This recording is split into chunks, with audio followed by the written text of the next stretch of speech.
କୁହନ୍ତୁ କେଉଁଥିପାଇଁ ଆସିଛନ୍ତି?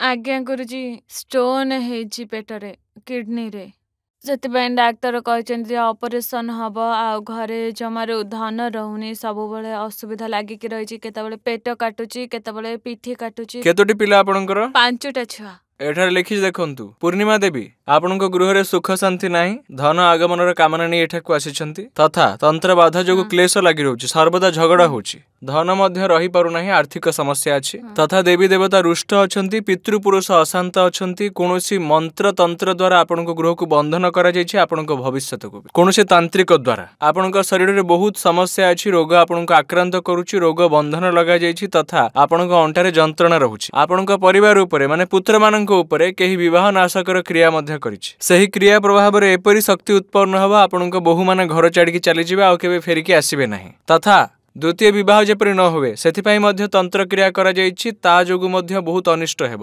ଏବଂ ବଂଶ ନାଶକର କ୍ରିୟା ମଧ୍ୟ କରାଯାଇଛି। ପୁତ୍ର ରତ୍ନ ଯେପରି ପ୍ରାପ୍ତ ନ ହୋଇପାରିବ ସେଥିପାଇଁ ତନ୍ତ୍ର ହୋଇଛି ଏବଂ ଆପଣଙ୍କ ପେଟରେ 15 mm ର ନୁହେଁ 14 mm.5 ର ଷ୍ଟୋନଟିଏ ଅଛି। ଆଜ୍ଞା ଗୁରୁजी। କେତେ?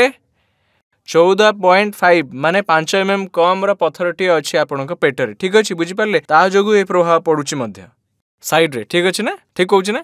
ହଁ। ଏହି ସ୍ଥିତି ଠିକ ହେଇଯିବ, ଆଶୀର୍ବାଦ ଅଛି। ବେଶୀ କରନ୍ତୁ।